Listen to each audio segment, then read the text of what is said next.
WP lady কনস্টেবলদের জন্য 800 metre 4 মিনিটে মারার কিছু টিপস অ্যান্ড ট্রিক্স নিয়ে আজকের এই ভিডিও। তো শেষ পর্যন্ত দেখতে থাকো।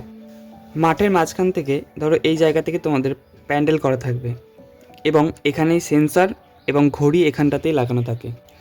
আর এই জায়গাতে তোমাদের এইভাবে লাইন করে দাঁড় করানো হবে এবং তোমাদেরকে এইভাবে ছুটতে হবে।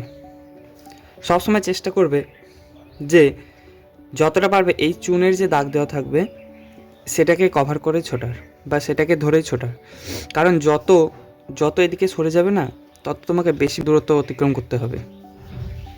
আর বিশেষ করে যারা ভুল করে যে ধরো প্যান্ডেলটা এত দূর আছে, অনেকে এখান থেকে স্লো যায়, সেটা করবে না। একদম এই পর্যন্ত ফিনিশিং যাবে, তারপর ছাড়বে। কারণ এখানে সেন্সারটা থাকে, সেখানে কিন্তু এখানে 2-1 সেকেন্ড ঘাটতি হতে পারে তোমাদের যখন স্লো আসবে এটুকু। এরপর আসি টাইম ম্যানেজমেন্টের দিকে।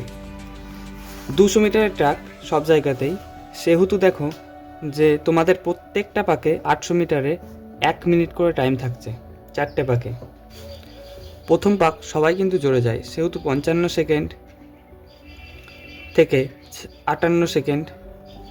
এরপর দ্বিতীয় পাকে ধরো আবারও সেই 58 থেকে 1 মিনিট। তৃতীয় পাকে 1:03 থেকে 1 মিনিট 5 সেকেন্ড।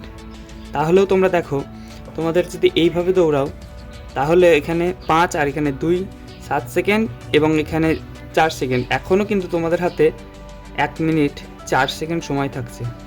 সেহেতু তোমরা লাস্ট পাক যেহেতু ফিনিশিং দেবে, তো অনায়াসে পাস করে যাবে। তো এই স্ট্র্যাটেজি নিয়েই দৌড়াও, তোমরা অনায়াসে 800 মিটার 4 মিনিটে কভার করতে পারবে।